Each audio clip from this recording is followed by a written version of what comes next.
Mi hija desapareció durante 3 años. Cuando volví a buscarla descubrí que ya estaba muerta y ni siquiera me dolió. 3 años después de mi muerte mis padres por fin aparecieron en la escuela. Preguntando por mí. Fue porque la enfermedad renal de mi hermana mayor había empeorado y necesitaba con urgencia un trasplante. Llegaron con el formulario de donación en la mano, pero no lograban encontrar ningún registro mío. Al oírlos preguntar por mí, la profesora se burló. La huérfana olvidada tuvo cáncer gástrico en etapa terminal. Se sintió mal. Apenas llegó a la escuela la llevaron al hospital y no lo logró. De verdad murió, pero mis padres pensaron que me estaba escondiendo. Confabulada con la profesora para engañarlos, mi papá explotó esa muerta de hambre. Se fugó de casa. No quería estudiar. Seguro anda por ahí, quién sabe con quién. Díganle que si no aparece en 3 días. Cortamos la relación de una vez y no le mandamos ni un centavo más de mesada. Los profesores se miraron entre sí confundidos. Mesada, no había ni un centavo en su cuenta. ¿A dónde se fue? No aparece en clase, no está en la escuela. Impacientes, mi mamá y mi papá forzaron la puerta del dormitorio. El cuarto estaba vacío. La cama en la esquina con la plaquita de mi nombre estaba cubierta de polvo. Daba hasta ganas de toser. Rápidamente apartaron a mi hermana. No entres ahí. No dejes que esa energía podrida te contamine. El alboroto fue tanto que la supervisora del dormitorio, de mal humor, subió bufando con las manos en la cintura. Entraron al cuarto equivocado. Aquí solo vivía una huérfana sin padre ni madre. Mi mamá arqueó la ceja burlona. Mentira, seguro anda por ahí restregándose con algún vago. Ni vuelve ya al dormitorio. Mi papá agregó: desgracia de familia. Si Elena no estuviera enferma ni habría venido a buscarla. Esto es humillante. La supervisora se quedó ahí impactada y tras un largo silencio soltó: no es que estuviera de juerga, no entró con cáncer gástrico avanzado, no tenía dinero para el tratamiento, murió hace 3 años. Sus rostros se congelaron por un segundo y luego se echaron a reír. Murió.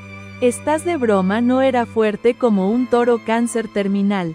¿Cuánto te pagó Juliana Vargas para que mientas? Y le metieron unos billetes en la mano a la supervisora. Su rostro impaciente. Donde sea que se haya metido esa ingrata, avísenle que si no aparece en 3 días le cortamos todo. Ni un centavo más para ella. La supervisora les echó un vistazo a sus ropas elegantes, joyas, relojes caros. Si hubieran venido hace 3 años todo habría sido diferente. Sacudió la cabeza apenada. La niña nunca recibió ayuda económica. Su tarjeta siempre estaba vacía. Ni para los analgésicos más baratos alcanzaba. Al final murió con dolor llamando a su mamá y a su papá. Así fue. Estaba desesperada, sufriendo un dolor insoportable. Antes de morir ya era solo un alma perdida. Mis padres ignoraron por completo lo que dijo la supervisora. Se llevaron a mi hermana de vuelta al hospital jalando todos los hilos que podían para conseguir un riñón. Si hubieran hecho la mitad de eso por mí habrían conseguido hasta mi certificado de defunción, pero no buscaron por mí. Media tarde. Esa fue la mayor prueba de amor que obtuve. Mi hermana era la consentida, la princesa de la casa, mimada hasta el alma, y yo la hija no deseada, la segunda niña que nació desafiando la política de hijo único. Una desgracia que hizo que mis padres perdieran el empleo y aún quieren que acepte toda esa preferencia. Hace 3 años entré en una escuela prestigiosa con notas excelentes. Fue ahí cuando mis padres empezaron a prestarme atención, pero no me dio tiempo de disfrutarlo. Mi hermana tuvo un accidente, se cayó de las escaleras en mi fiesta de cumpleaños y se rompió las 2 piernas. Fue Juliana quien me empujó, luego fue corriendo al regazo de mi mamá llorando con una mirada maliciosa. Ella se tiró sola, nadie me escuchó. Mis padres furiosos cancelaron mi matrícula en La escuela me dejaron tirada en un internado, mi hermana estaba gravemente herida, y ellos pasaron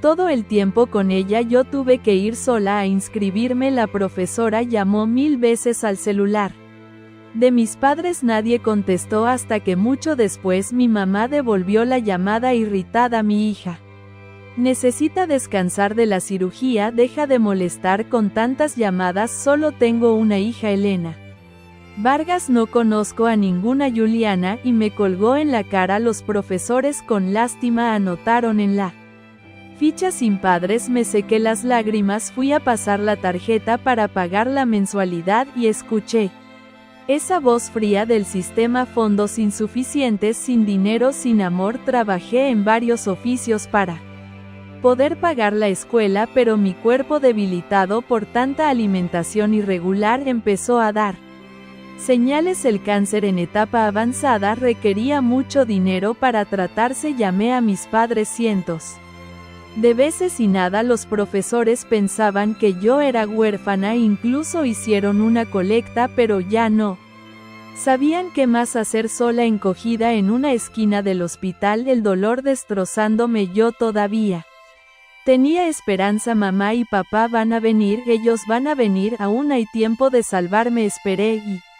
Esperé, el dolor lo consumió todo y la muerte llegó despacio. Me pusieron en una sala abarrotada sin nadie por mí. Mientras tanto, mi hermana mayor descansaba tranquila en una habitación VIP privada con médicos entrando a cada rato para revisar su estado. Mi hermana menor todavía no me ha perdonado, sus ojos estaban rojos y su voz temblaba de rencor. Fue culpa mía, hice que mi hermana menor sintiera celos, no la culpo por haberme empujado de las escaleras hace 3 años. Papá estaba con el corazón roto.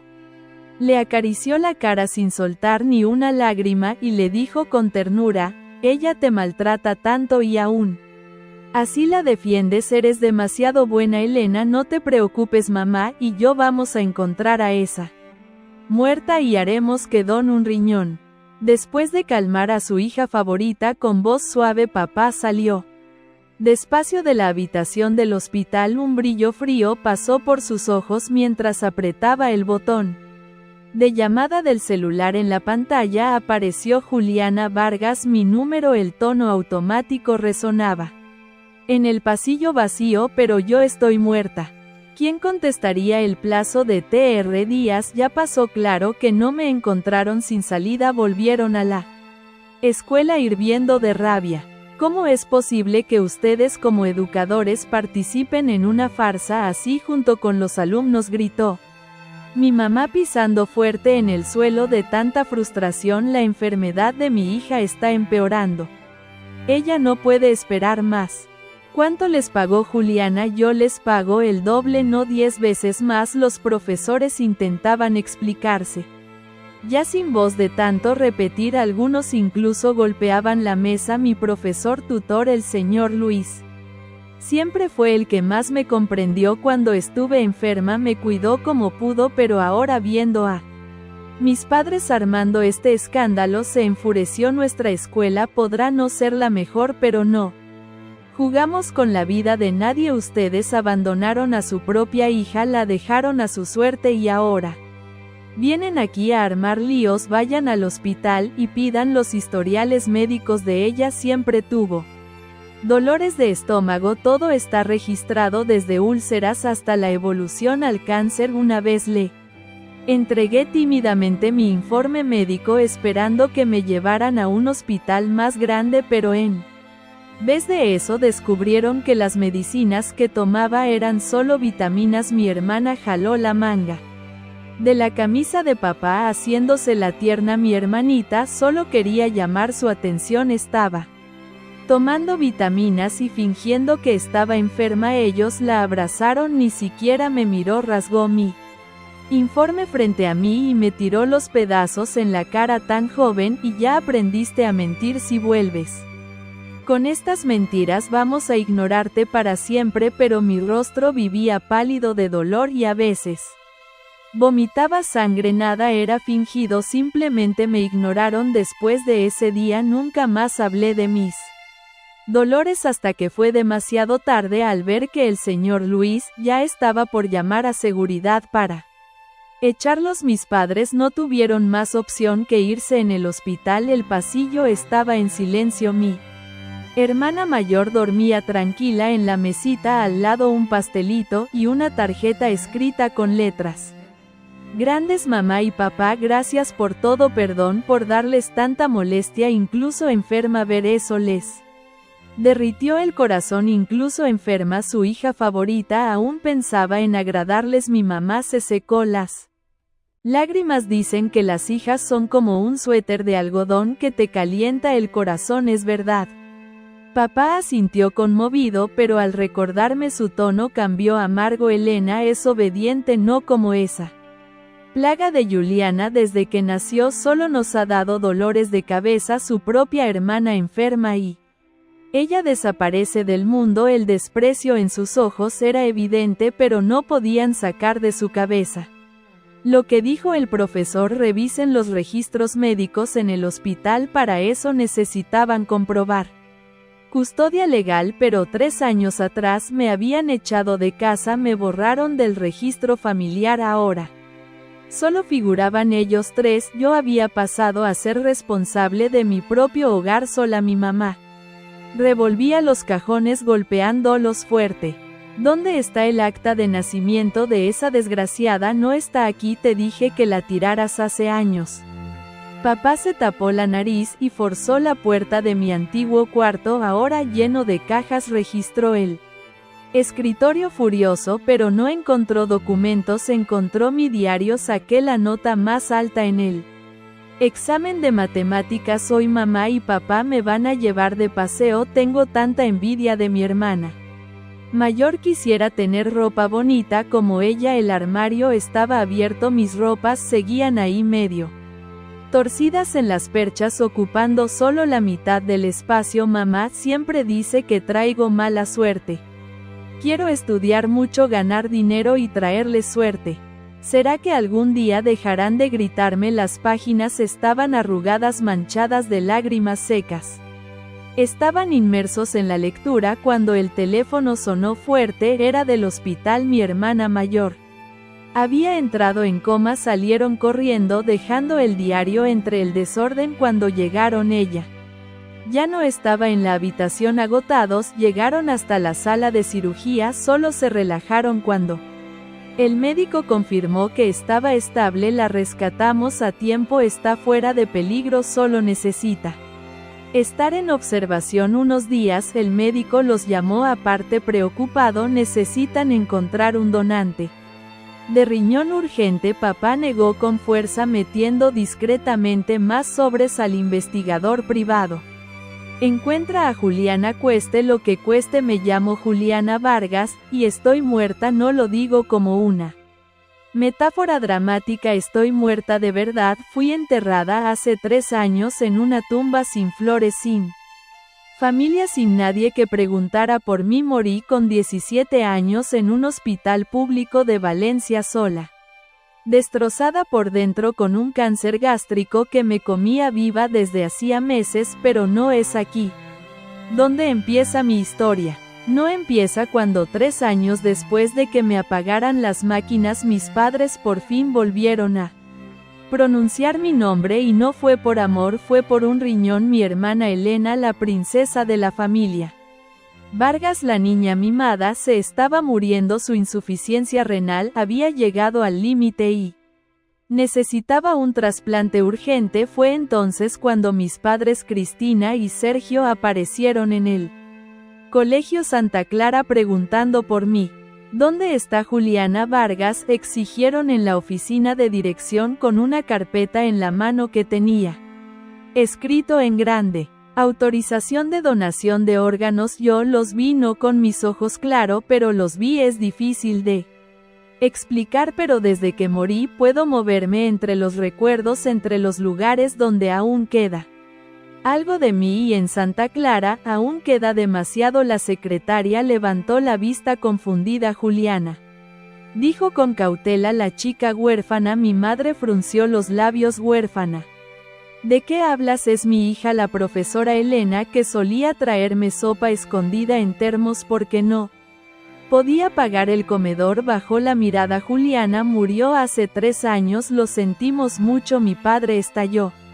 Mentira, esa cría se fugó, nunca quiso estudiar, apostaría lo que fuera que está escondida con algún desgraciado viviendo del cuento. Vi cómo se reían, se rieron de mi muerte, no sabían nada ni del dolor, ni del vómito con sangre, ni de cómo lloré cada noche en esa cama helada del Hospital Clínic de Valencia esperando que mamá apareciera con una manta, que papá me trajera un zumo. No vinieron nunca. Vinieron ahora sí, porque Elena se está muriendo. Qué curioso cómo el amor nace de la necesidad. Mis padres intentaron entrar en mi antiguo dormitorio en el internado. La placa oxidada con mi nombre y Vargas estaba cubierta de polvo, nadie la había tocado desde entonces. No entres ahí, dijo mi madre a Elena, esa energía podrida puede contagiarte. Elena se quedó en el pasillo frágil, envuelta en un abrigo de piel, tosía como si fuera de cristal. Me observó, o al menos miró hacia donde yo solía dormir. Me pregunté si aún recordaba mi cumpleaños o si alguna vez lo había hecho. La supervisora del internado llegó bufando con cara de pocos amigos. Aquí solo vivía una chica sin padres, nadie la visitaba. Mentira, gritó mi madre empujando la puerta. Esa zorra se fue con algún drogadicto. Mi padre la siguió,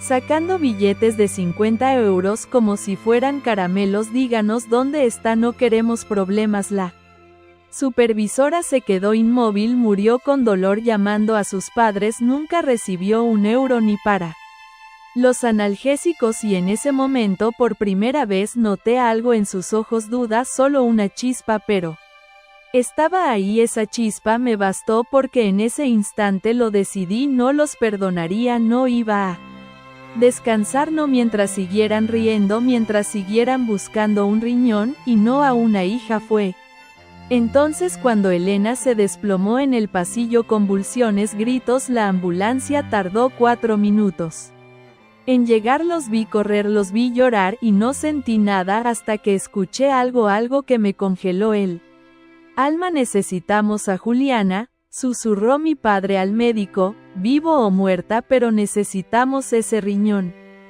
Me quedé en silencio y empecé a planear. Lo primero que aprendí después de morir fue que el tiempo no pasa igual para los muertos. No hay días ni noches, no hay relojes ni calendarios, solo quedan los secos, los lugares donde sufriste tanto que tu alma decidió quedarse. Para mí ese lugar era el internado Santa Clara, una escuela antigua con paredes de piedra húmeda y techos altos que crujían con el viento del Mediterráneo. No importaba que ya no caminara por sus pasillos, aún podía oler el polvo del aula de biología, el jabón barato del baño compartido, el pan duro de la cafetería. Yo seguía allí observando, escuchando. Elena fue internada de urgencia en el Hospital La Fe de Valencia. Su cuerpo no aguantaba más, tenía los ojos hundidos, la piel como papel y los brazos llenos de agujas. Vi a mi madre sentada junto a su cama, sujetándole la mano como si fuera de oro. Aguanta, mi niña. Vamos a encontrar a Juliana, te lo prometo, y lo dijo con una voz tan dulce, tan mentirosamente dulce, que me dieron náuseas. Mentía como si respirara, como si toda su vida hubiese sido una gran representación. Mi padre se movía como un lobo herido por los pasillos, llamaba a investigadores, revisaba viejas fotos, se metía en bases de datos, buscaba en redes sociales, pero no encontraba nada. Porque ya no existía legalmente, yo no era su hija, ellos me habían borrado literalmente y sin embargo ahora me necesitaban muerta o viva. Había dicho eso, encendió algo dentro de mí, un fuego. Sabía que no podía tocarlos, pero podía mover las piezas, porque cuando la gente cree que estás muerta, baja la guardia. Empecé por algo pequeño, una carta, una de las profesoras, la señorita Irene Estaba organizando los archivos antiguos del colegio cuando encontró un sobre arrugado escondido. Entre unos libros de geografía era mi letra, mi puño y letra. Si estás leyendo esto es porque ya no estoy, pero aún tengo cosas que decir, muchas. La carta hablaba de todo lo que sufrí, de las veces que me desmayé de hambre, de cómo trabajaba limpiando baños por la noche para pagar mis libros, de cómo llamaba a casa y nadie respondía. Cuando la señorita Irene leyó eso lloró de verdad y la conocía bien. Esa mujer era una roca, pero algo en esas palabras la rompió y lo que hizo después lo cambió todo. Escaneó la carta, la compartió con algunos profesores y uno de ellos, el profesor Luis, decidió publicarla en redes con mi nombre completo y con una foto mía, esa foto donde aún tenía las trenzas mal hechas y los ojos de quien aún creía que podía ser amada. La publicación se volvió viral. Miles de personas la compartieron. Juliana Vargas, la alumna olvidada, murió sin nadie, sin justicia. El nombre de mi familia quedó expuesto. La gente empezó a investigar, periodistas antiguos conocidos, vecinos de Alicante donde vivíamos antes.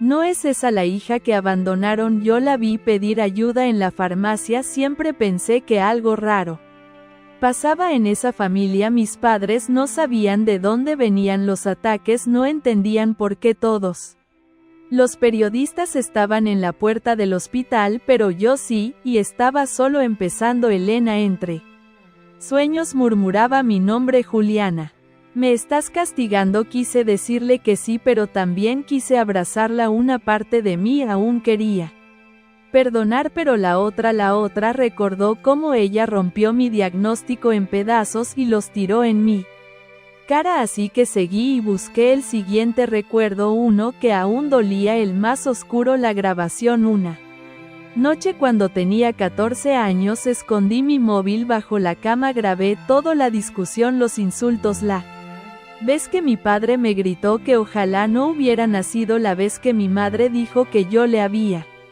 arruinado la vida. Guardé ese archivo como quien guarda una bomba y ahora estaba lista para detonarla. Una excompañera del internado, Lucía, que trabajaba ahora como periodista para una web de denuncia social, recibió el archivo, lo escuchó y no dudó, lo publicó. Era mi voz, la de una niña rota y las de ellos, claras, furiosas, desgarradoras. El país entero escuchó, y esa noche alguien tocó la puerta del hospital, un hombre trajeado con una placa: Sergio y Cristina Vargas. Sí.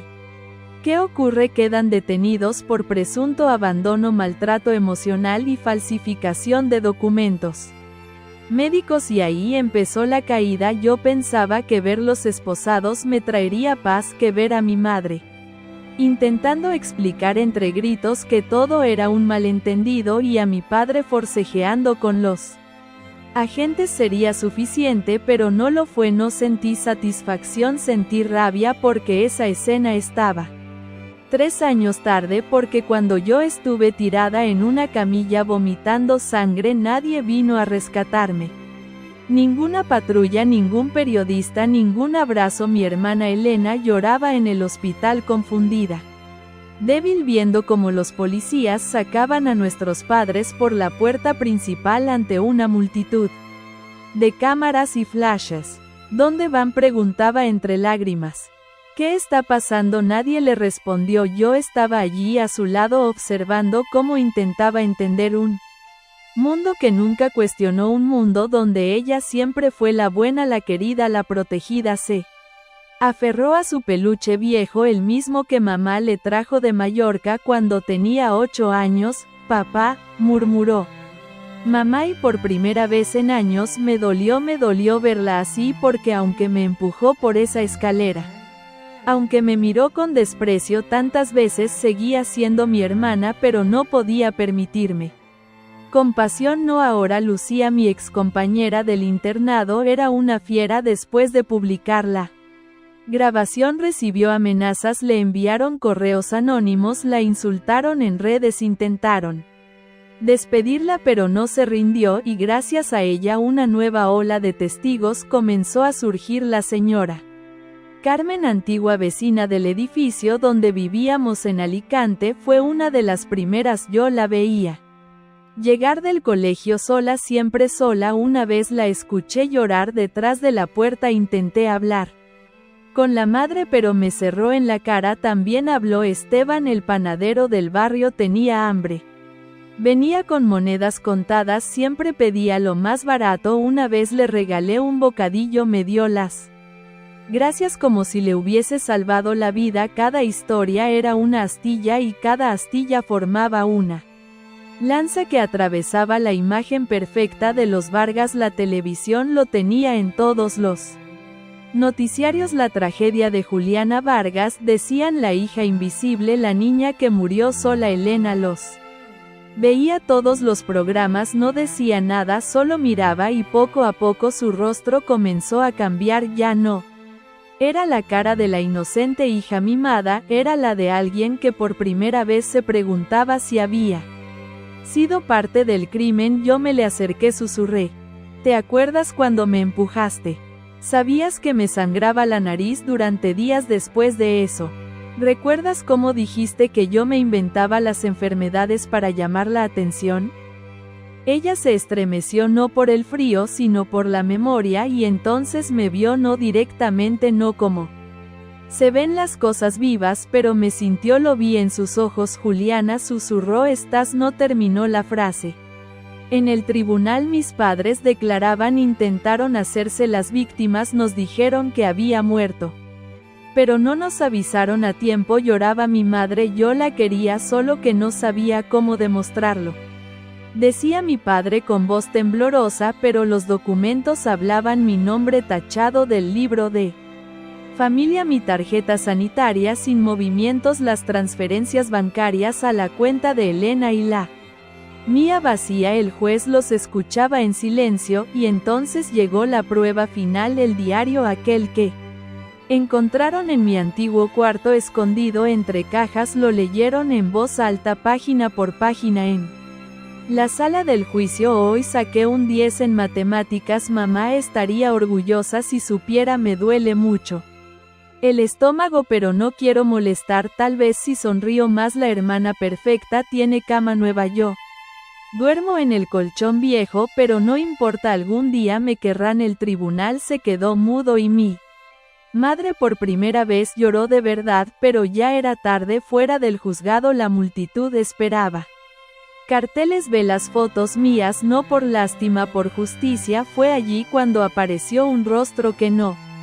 veía desde hacía años. Mi tía Ángela, la hermana de mi madre, había desaparecido de nuestras vidas hacía más de una década tras una pelea familiar, y ahora volvía con papeles en la mano. Vengo a testificar, dijo. Nunca pensé en Ángela como alguien importante en mi historia. Era un hombre que flotaba en los susurros de mi madre, siempre acompañado de veneno. Mi hermana, la desquiciada, la que se fugó con ese artista fracasado, la traidora que quiso quedarse con mi casa, pero ahora estaba allí, plantada en medio del juzgado de Valencia, con una carpeta en la mano, mirada firme y un rostro marcado por el tiempo y por algo más profundo. Culpa. Mi nombre es Ángela Muñoz Vargas, dijo sin temblar. Soy tía de Juliana, y tengo algo que todos ustedes necesitan escuchar. Todos giraron hacia ella. Mi madre abrió la boca en shock. ¿Tú qué haces aquí? Ángela la miró como quien mira a un extraño. Vengo a contar la verdad, esa que tú enterraste junto con tu hija. Mis dedos invisibles se crisparon. ¿Verdad? Había más. Yo intenté adoptar a Juliana, soltó Ángela de golpe, cuando tenía 10 años.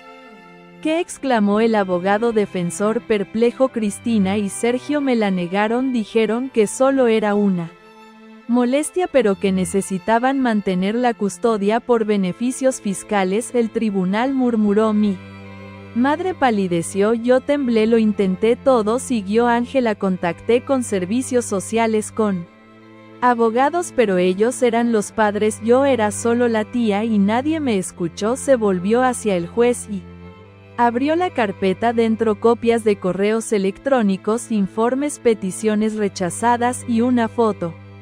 Una foto mía a los 10 años sonriendo junto a ella en un parque. Ese día me prometiste que me llevarías contigo, susurré. Lo recuerdo, dijo ella como si pudiera oírme. No cumplí mi promesa. Vi lágrimas en sus mejillas, no de histeria, de esas que salen despacio sin permiso.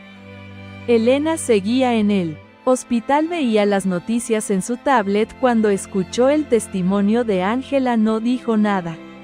Simplemente apagó la pantalla y se miró las manos, las mismas con las que una vez me empujó, las mismas con las que firmó mi sentencia de abandono. Cada vez que me ignoró esa noche soñó conmigo. Lo sé porque me vio, estaba sentada al borde de su cama como solía hacer cuando éramos niñas y ella tenía pesadillas, pero esta vez era ella quien tenía miedo de mí. Lo siento, murmuró dormida.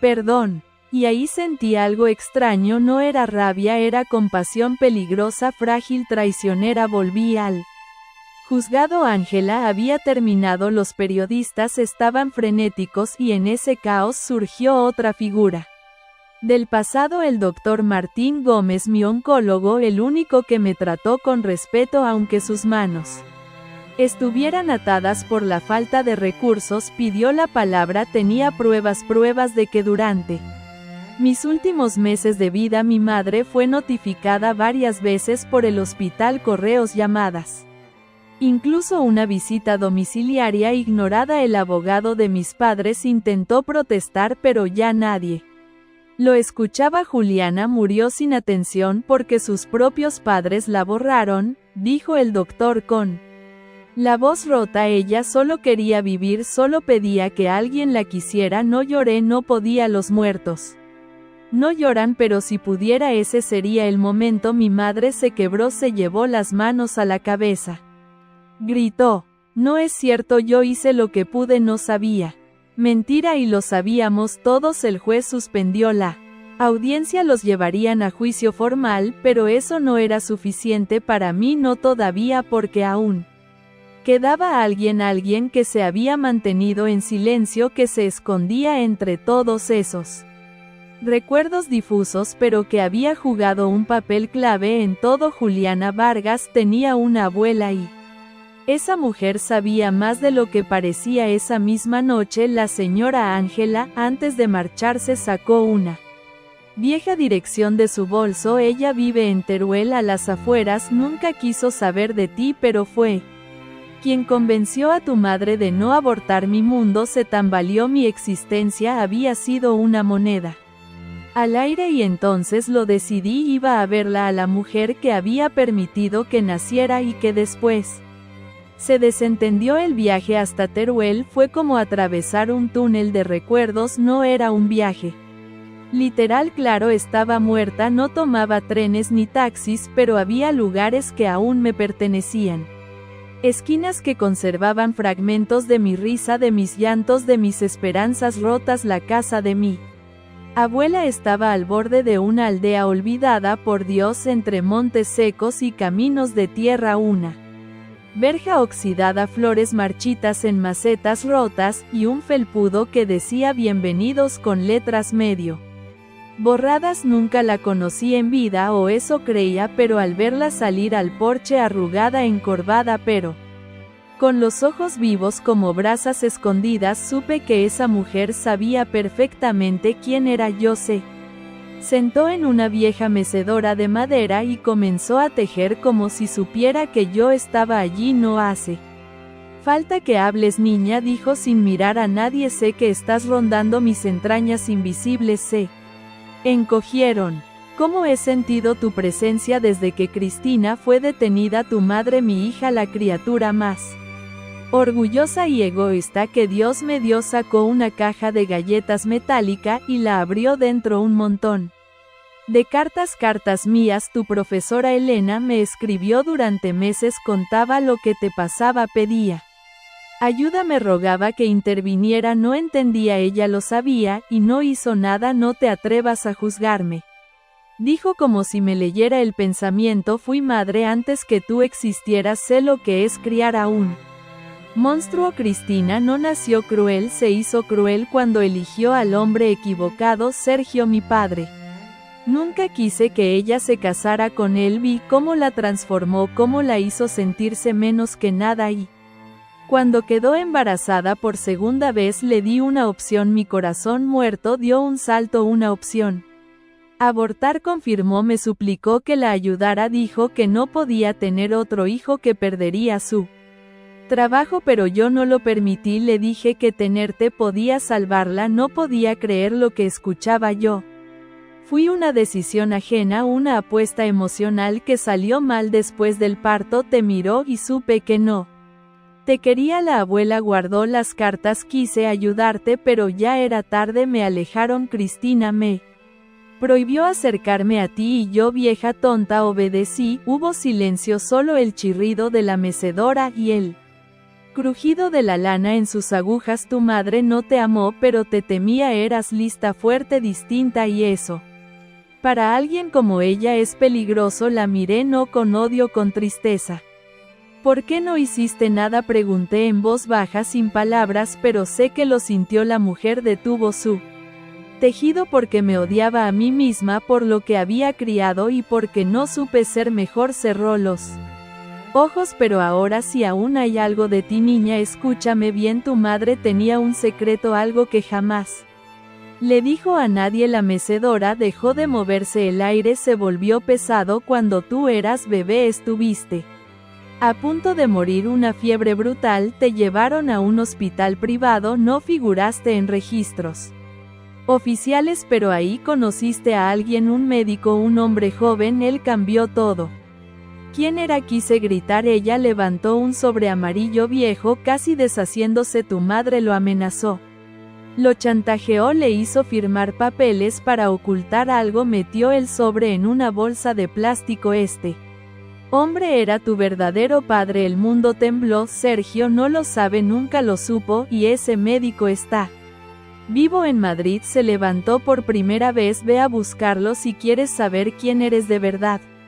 Empieza por ahí. Tomé el sobre, aunque no podía tocarlo, supe que era mío, y en ese momento una voz interrumpió la escena. Venía de la televisión encendida dentro de la casa. Última hora desde Valencia. Elena Vargas ha sido ingresada de nuevo en estado crítico tras una recaída severa. Mi hermana, mi enemiga, y si ya no había tiempo. Madrid me recibió con el ruido sordo de ambulancias lejanas, gente apurada en las aceras y cafés llenos de conversaciones ajenas. No olía a hogar, pero algo en sus calles grises me empujaba hacia una verdad que no sabía si quería encontrar. Tenía un nombre: doctor Joaquín Alvareda, cardiólogo jubilado, ahora retirado en una clínica privada que atendía casos esporádicos por compasión. El sobre que me dio mi abuela lo nombraba como el donante original en mi primer historial médico, sellado con la advertencia, cambiado por solicitud expresa de Cristina Vargas. Tenía solo 6 meses cuando entré en esa clínica con fiebre altísima. Me iban a internar de inmediato, pero ese hombre intervino, salvó mi vida y luego fue borrado de ella. Ahora 30 años después. Vivía en un piso antiguo cerca del Parque del Retiro. Subí las escaleras de aquel edificio invisible, aunque nadie me viera, y lo encontré canoso, de espalda encorvada, con los ojos firmes de alguien que ha visto demasiadas despedidas. Estaba escribiendo una carta. Se detuvo, miró hacia la ventana como si era un escalofrío. Juliana, no supe cómo responder, pero sí era yo la niña a la que cargó aquella noche en urgencias, la que él sabía que no era hija de Sergio Vargas. Se levantó, cruzó el salón y abrió un viejo archivador. Sacó una carpeta con el nombre Vargas Juliana escrito a mano dentro. Informes, notas personales y una foto. El joven sosteniéndome en brazos, yo con un gorrito rosa. Sonreía él también. Tu madre me prohibió verte después de aquello, dijo en voz baja como si estuviera Confesando algo sagrado me amenazó con destruir mi carrera, caminó hacia la ventana, yo no sabía si decir la verdad, fui un cobarde, me refugié en la medicina, en mi trabajo, en salvar a otros, pero nunca dejé de pensar en ti, y luego me miró directamente, no mis ojos, pero sí mi alma. Estás viva, una lágrima cayó de sus ojos, y eso fue más que suficiente. No, pero aún tengo cosas que hacer, susurré. Él asintió como si entendiera. Tu sangre no es la de Sergio, es mía, te hice una prueba. Cuando tenías 4 años, Cristina me permitió verte una última vez, te traje un peluche, tú lo abrazaste. Como si me conocieras desde siempre, mi mente se nubló. Un peluche, era el oso azul que llevaba al internado, el que dormía conmigo en los primeros días. El doctor me mostró el certificado de paternidad escondido. Todos esos años quise buscarte, pero tu madre me amenazó con desaparecerte y entonces desapareciste. Guardó el documento en un sobre nuevo. Tómalo, este es tu legado, Juliana. Siento no haberte protegido. Lo dejé allí con sus silencios y sus arrepentimientos, pero por dentro una nueva llama se encendía. Ya no era una hija sin padre, era una verdad escondida, una verdad que ahora tenía fuerza. Volví a Valencia, a mi lugar al borde de la habitación blanca donde Elena dormía.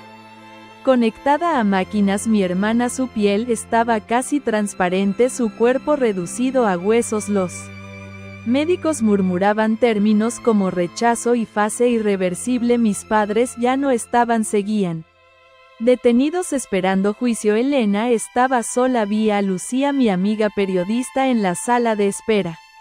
Tenía una libreta y una grabadora, pero no estaba trabajando, estaba llorando. No la odio, susurró, pero me duele pensar que todo pudo ser distinto. Me acerqué a Elena, vi cómo respiraba con dificultad, sus ojos se movieron bajo los párpados. Juliana, murmuró. ¿Eres tú? Me quedé en silencio. Perdón, no supe cuánto dolía, nunca lo supe. La enfermera entró, traía un sobre. Había llegado de Madrid a nombre de Elena. Ella lo abrió lentamente con manos temblorosas. Era el certificado de ADN. ¿Qué es esto? Lo leyó, su boca se abrió, sus labios temblaron. Juliana, no eras hija de papá, no eras mi hermana. La habitación se congeló. Yo tampoco lo había asumido del todo, y entonces dijo lo impensable. Tú eras mejor que nosotros y aún así te tratamos como basura. Una lágrima rodó por su mejilla y de repente dejó de respirar. La máquina pitó, los médicos corrieron código azul. Yo no me moví, no podía.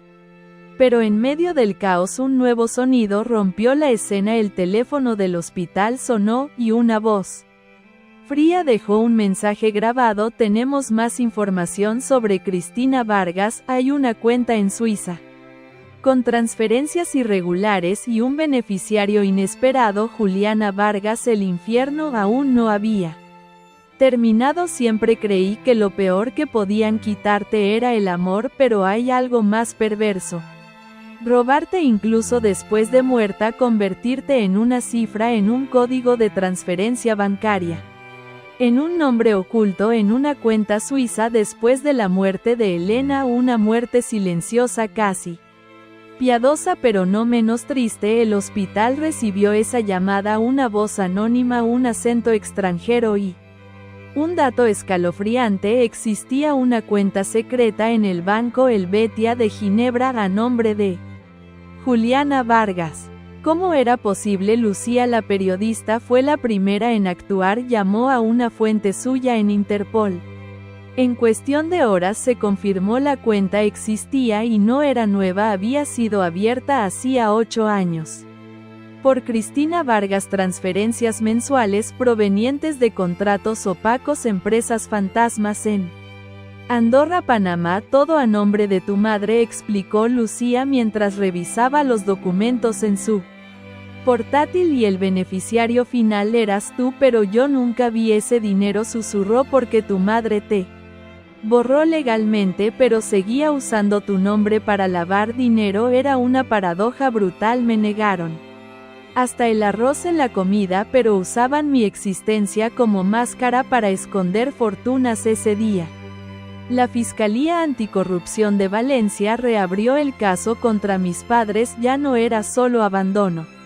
Era fraude fiscal, lavado de dinero y uso de identidad de un menor fallecido. La prensa no tardó en explotar la historia. Juliana Vargas, de hija olvidada a figura clave en una red de corrupción. Mi nombre estaba por todas partes, mi cara, mi historia, y esta vez no como víctima sino como símbolo.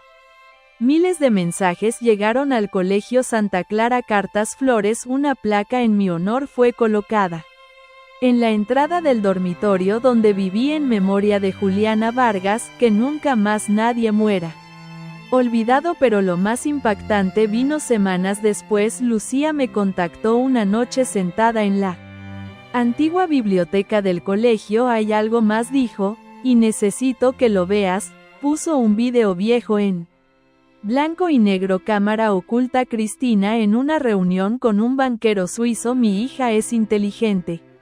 Sí, pero emocionalmente inestable. No creo que llegue lejos. Mejor que el dinero esté seguro por sí. ¿Acaso desaparece? La palabra desaparece me atravesó como un cuchillo ese día, explicó Lucía. Tu madre preparó tu eliminación legal y emocional, y entonces lo supe. Nunca fue solo negligencia, fue premeditado. Volví al juzgado, me senté entre los bancos vacíos, vi a Sergio entrar esposado, más delgado, envejecido. La fiscalía le ofrecía un trato si delataba a Cristina, y lo hizo sin pensarlo. Ella planificó todo, dijo frente al juez. La desaparición de Juliana, su silencio, usó a nuestra hija como escudo para mover dinero. Yo solo firmé lo que me decía. Cobarde, siempre fue así. Y ahora lloraba frente a todos como si una confesión pudiera redimirlo. El tribunal suspendió la sesión. Las pruebas eran suficientes para enjuiciar a Cristina por múltiples delitos graves. Sergio enfrentaría años de prisión, pero ella, Cristina, había desaparecido, se fugó, dejó un teléfono móvil encendido en su celda durante una visita médica, engañó a los guardias y se esfumó. Una orden internacional fue emitida. Interpol la buscaba. La fiscalía congeló todas sus cuentas, pero ella ya estaba lejos y dejó una sola cosa atrás de sí, una carta dirigida a mí. La encontraron en su celda y Lucía la leyó en voz alta. Querida Juliana, nunca quise tenerte, pero tampoco supe cómo dejar de verte como un error. Te convertiste en mi sombra, en mi castigo, y aunque ahora todos te veneran, yo sé la verdad. Tú eras débil y ahora eres fuerte porque estás muerta. Si estuvieras viva seguirías rogándome amor, pero te fuiste y yo me voy también. Disfruta tu justicia, yo me llevaré mis secretos a la tumba que tú no tuviste. Cristina, la rabia fue instantánea, pero no fue mía, fue de todos. España entera la buscaba. Mi rostro estaba en murales, en reportajes, en campañas de ayuda a víctimas, y en medio de todo alguien inesperado me escribió. Una joven de apenas 14 años, se llamaba Inés, vivía en Zaragoza. Su carta decía: también me llaman estorbo, también duermo sola, pero tú me haces sentir fuerte. Gracias, Juliana. Y ahí supe que había más que venganza. Había legado, pero aún faltaba un nombre en esta historia.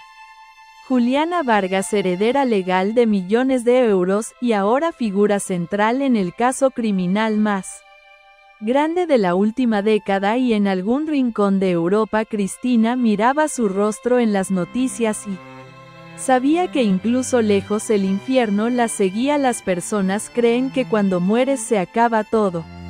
Pero no, a veces la muerte es solo el principio, y yo me convertí en una prueba de ello. Cristina Vargas, mi madre biológica, la mujer que me borró, estaba en fuga. Interpol la buscaba en más de 12 países. Las fronteras ardían con alertas rojas, y sin embargo ella parecía fantasmal como yo, pero no por mucho tiempo. Gracias a la carta que dejó en su celda, la opinión pública se volvió aún más feroz. La imagen de la madre que odiaba a su hija se volvió un símbolo de crueldad moderna y en redes sociales la campaña Justicia para Juliana alcanzó niveles históricos. Mientras tanto yo me movía como un susurro entre estaciones de tren, entre recuerdos de mi infancia, entre los suspiros de Elena, que aún me hablaba en sueños, pero lo que no esperaba era encontrarla a Cristina en persona. Fue en Barcelona, en un hostal escondido entre las callejuelas del Raval, un lugar lleno de turistas, borrachos y mochileros rotos. La vi al atardecer, iba cubierta con una bufanda, gafas oscuras, la postura encorvada, pero esos pasos los reconocería en cualquier parte, esa forma de girar el cuello, la manera en que apretaba la mandíbula cuando sentía miedo. Entró en la habitación 308, no cerró con llave y allí me esperó. No me vio por supuesto, pero me sintió. Juliana susurró sin quitarse la bufanda. ¿Estás aquí? Su voz era otra, ya no había arrogancia, solo vacío. Se sentó en el borde de la cama, abrió una botella de vino barato y por primera vez habló sola. No fue culpa tuya, es que yo no sabía amar. Nunca supe cuando naciste. Yo quería desaparecer, pero tú llorabas y yo solo quería silencio. Sus palabras eran cuchillas para ella. Para mí nunca me perdoné por lo que hice, pero tampoco me arrepiento. Yo solo hice lo que creí necesario. Me acerqué, me senté frente a ella aunque no me viera. Su piel se erizó. ¿Aún me odias?, susurró, ¿o ya te fuiste? Silencio. A veces sueño contigo, me miras como si yo no fuera nadie. Eso eras nadie para mí ahora. Y entonces, sin previo aviso, sonó el timbre de la habitación. Cristina se levantó bruscamente, miró por la mirilla y su rostro palideció. Era la policía y no española, era suiza. Lucía lo había logrado siguiendo las transferencias. Rastreó una tarjeta bancaria usada recientemente en Ginebra con ayuda de Joaquín, mi verdadero padre. Entregaron toda la documentación al consulado. Cristina había sacado dinero en efectivo y alguien la había visto subir a un tren. Lucía vino en persona a Barcelona, trajo consigo al abogado de la fiscalía y a Inés, la niña que me escribió desde Zaragoza, porque ya no se trataba solo de mí. Cristina fue arrestada sin resistencia, ni un grito ni una palabra, solo bajó la cabeza y dijo, al fin en su juicio final. Intentó declararse mentalmente inestable, pero los documentos, los videos, las cartas, las grabaciones, todo estaba allí, y yo también, en cada palabra de Lucía, en cada testimonio, en cada lágrima de Ángela, en cada carta de Inés. Fui testigo, juez y sentencia. El juez la condenó a 30 años de prisión sin posibilidad de reducción y con la obligación de devolver todos los bienes mal adquiridos, incluyendo la cuenta en Suiza, y lo más irónico, todo ese dinero fue redirigido a una nueva fundación, la Fundación Juliana Vargas, dedicada a niñas abandonadas, huérfanas, olvidadas. Lucía la dirige Joaquín, mi padre biológico, es el padrino honorario, y yo estoy en las paredes no como una mártir, sino como símbolo. Mi historia no era solo mía, era la de miles. Y Cristina ahora duerme en una celda fría, sin cartas, sin vino, sin nadie, pero la historia aún no acaba, porque hay alguien más que aún no ha enfrentado su verdad. Sergio Vargas, mi padre, el hombre que me negó, el hombre que nunca supo que nunca lo fui. Sergio Vargas siempre fue una figura imponente para mí. Nunca me levantó la mano, pero sus palabras eran cuchillas afiladas, sus silencios vacíos cargados de desprecio. Después del juicio de Cristina, Sergio quedó solo, sin esposa, sin hija favorita, sin reputación. Fue trasladado a un centro penitenciario en Segovia. Allí vivía una rutina mínima, custodiado por rejas y sus propios fantasmas. Yo no lo había visitado desde que murió Elena, tampoco lo había observado, no hasta ahora, pero sabía que era hora. Entré en la prisión como quien entra en una catedral abandonada, los muros grises, los ecos de los pasos, el olor a humedad. Allí estaba él, Cabello gris, ojeras profundas, el cuerpo de alguien que ya no tiene razones para fingir que es fuerte. Le entregaron un sobre, lo abrió con manos torpes, dentro el certificado de ADN, y una nota. Nunca fuiste mi padre, pero aún así me destruiste. Lo vi paralizarse, el papel temblaba en sus manos. Los ojos se le llenaron de lágrimas, pero no eran de culpa, eran de rabia.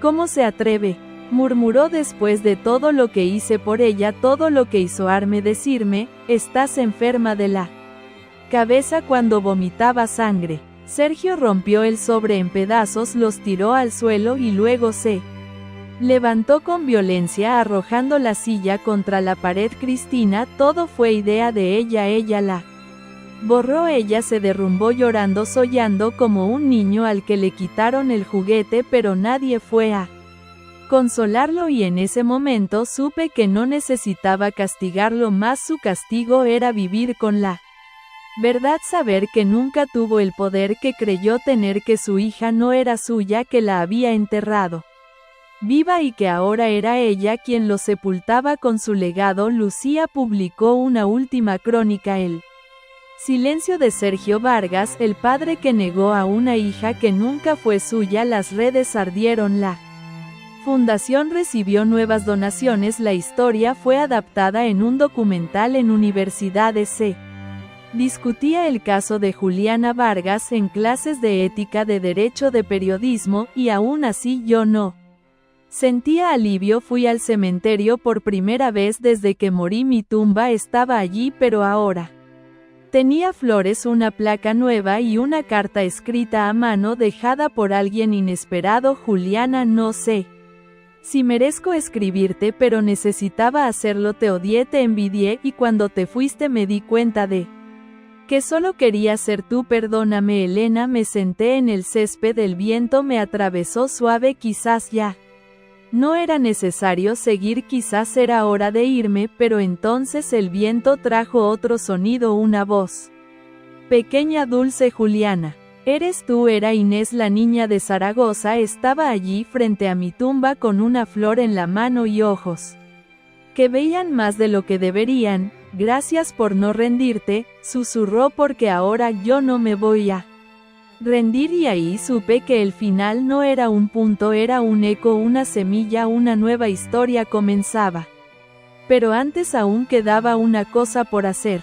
Destino de todos, cerrar cada hilo, dejar claro quién sobrevivió y quién no. Dicen que cuando todo termina uno vuelve al inicio, y yo volví a Santa Clara. La escuela había cambiado, ya no era ese internado frío donde lloraba bajo las sábanas. Había color en las paredes, risas en los pasillos y una nueva dedicada a estudiantes sin familia, financiada por la Fundación Juliana Vargas. Había fotos mías en murales, citas de mi diario pintadas con colores brillantes. Si estudio mucho podré traerles suerte. Algún día dejarán de llamarme un error, pero la frase que más me tocó fue la más sencilla: yo existo. Lucía estaba allí supervisando a los nuevos estudiantes. Joaquín, mi verdadero padre, donó una biblioteca completa, y la tía Ángela, renovada, con el cabello blanco y el corazón algo más liviano, se